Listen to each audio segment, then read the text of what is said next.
Namaskaram everyone. Hope you all are doing great and having a beautiful time every moment of your life. Myself Nima, one of the Isha meditator and the volunteer. So today I'm here to answer another question of a viewer, and he asked how to get rid of the thoughts, how to stop racing of the thoughts. Yes, he also mentioned that he is doing Isha practices and still he is not able to get rid of the thoughts. So he wants to get rid of the thoughts. So guys, here I would like to say that Sadhguru has mentioned in one of his videos that we don't want our kidneys to stop working. We don't want our heart to stop working. We don't want our other organs to stop working. But we want our mind to stop working. Why is it so? It's our mind's job to generate the thoughts. Please don't allow it to stop. Otherwise, we will be dumb. We will really not able to have any ideas, any plans, any thoughts, anything. We will be really dumb. The thoughts has become problem for all of us because we have given lot of attention to the thoughts. We give lot of priority to our thoughts and we keep creating those thoughts. Yes, I totally understand that sometimes our thoughts are so dominating that we really feel like that it must stop at all and we shall be totally out of the thoughts. But that's really not a practical thing because it's mind's job, it's brain's job. Let it work. Only the thoughts are becoming problem because we are giving them too much of attention. We are giving them too much of priority. We are multiplying the thoughts one over other because we think that it is the reality, it is the existential reality for us, and we keep creating over and over, and it becomes really difficult for us to manage our thoughts. And slowly we start to generate the thoughts in such a pace that they start to ruminate into our mind whole time, and we really get crazy with the thoughts and we really cannot focus and cannot do anything whatever we are supposed to do. So that's how the thoughts has become difficult because we have given too much of attention to them. So guys, today I would like to share my experience how I am able to manage my thoughts along with Isha practices. The first tip is that first is stop controlling your thoughts. Truly stop controlling your thoughts, because as much as you try to control your thoughts, they will race much faster at a very high speed. So do not try to control your thoughts. That's really very important to do. And I would say that if you are doing Isha practices and then also your thoughts are not under control, it means you need to do a lot of hard work along with the Isha practices. So please do not think that only Isha practices will do everything for you. You also need to do some extra work for yourself. It is a tool which will make the things easier to work upon. Only that you need to start working on. So let's start to work upon it, that you stop controlling the thoughts. That is the first thing. Let it race. At first, let it race. And the second thing is that do not pay attention to your any single thought. Whatever thought it is, however intense it is, do not pay attention on to it. Just let it be however it is. You just need to practice that thoughts does not have any existential reality. It is just creation of your mind. It is just your thought. Does not have any reality. It does not have any ground of it, or it does not have any basis. You need to detach yourself from the thoughts in some way, that let it race, but you do not pay attention to it. Now the third thing, if I talk about, is the journaling. This is a very important tool what helped me like anything along with the Isha practices. I didn't stop my Isha practices even a single day.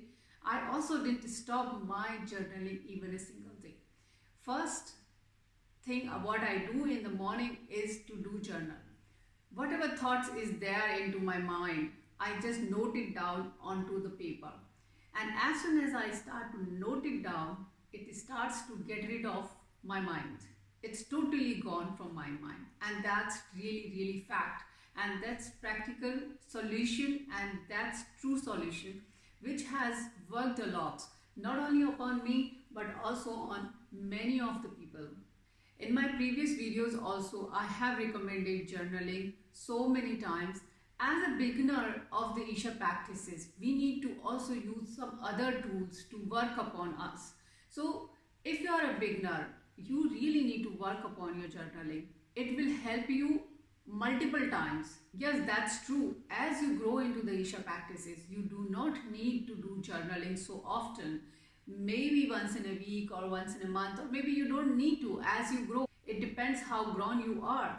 But at the beginning, you really need to use another tool, and that is a powerful tool I feel is the journaling. So, what you need to do in the journaling that I have already mentioned into my previous video, and that is called my secret tool to find the solutions to my problems. So, if you have missed that video, please go and watch that video. You will get to know how to do journaling and what to write into journaling. When you wake up in the morning, first thing, if you do this practice of doing journaling every day and go for the practice after that, you will see how tremendous change it will be in you, in your practice, and into your whole day. So this is such a powerful tool. And of course, I still do journaling, not regularly, but yes, once or twice in a week. Yes, as you grow into the practices, it reduces quite well because you are quite balanced into your thoughts. You are not having problems, worries, or nothing is troubling you because you are able to engineer yourself in a beautiful way. And the fourth thing I would like to say that don't think that Isha practices will do everything for you. This mentality has to really come out from you because you think that doing Sambhavi once in the morning is over for my day. I shall be totally fine. I shall be fully fixed. I would say that this practice is a tool for you to make your efforts easier. It is not something which will fix you fully. It requires your own efforts. It requires your own work. And then you will see that you will be fixed with this tool. Okay, here I would like to take an example that if you have recently bought some tool or some machine to help you out, you have just kept that machine or tool aside because you have bought it and you have got it at home, you have put it aside. Is it really going to help you if it is kept aside? No, it will not help you. You really need to use it. You really need to implement it. Then only it will work for you. So the implementation does not mean just doing the practice once in the morning. Yes, you have to do it. You have to continue doing your practice early morning as per your schedules. But along with that, you need to implement it. How to implement it? Implementation means that you need to start to work upon your layers, that you start to change your lifestyle in certain way, however it is possible for you. You start to slow down into your life. You start to stop reacting to certain situations where you could really consciously do that.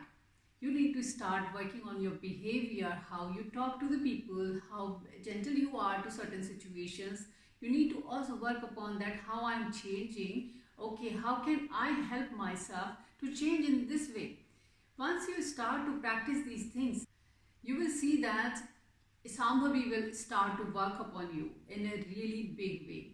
It means that if you are willing to change, definitely you will change.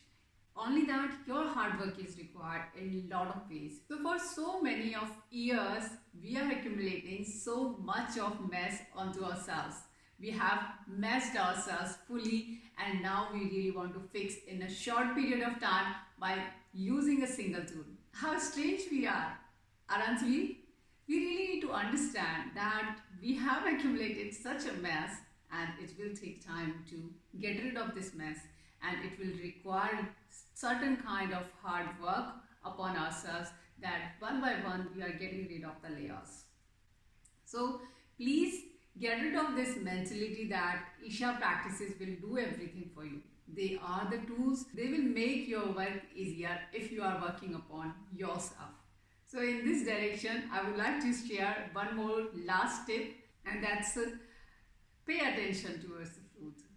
Yes guys, if you are really worried about your thoughts and if you really want to get rid of your thoughts, please pay attention towards your food.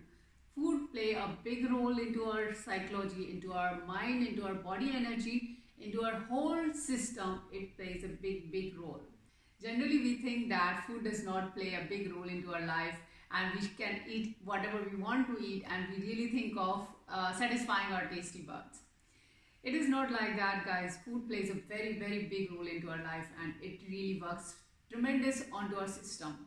So if you carry these 5 tips along with you, you will see Isha practices will start to help you very beautifully, very wonderfully, and at a very good pace. And here I would also like to mention that I'm working upon the food video where I am talking about the food, how it changes our system, how it changes our psychology and the physiology. So hopefully I'm able to release that video very soon. So I wish you all good luck, that you are able to manage your thoughts, carrying these all 5 tips along with you. Start to practice on these tips, start to work upon yourself. Don't be fully dependent on Isha practices. Use them as a tool and keep working hard upon yourself. So these are the 5 tips, and I hope you are able to implement them and hope you are able to help yourself. I will see you soon. Until then, namaskar.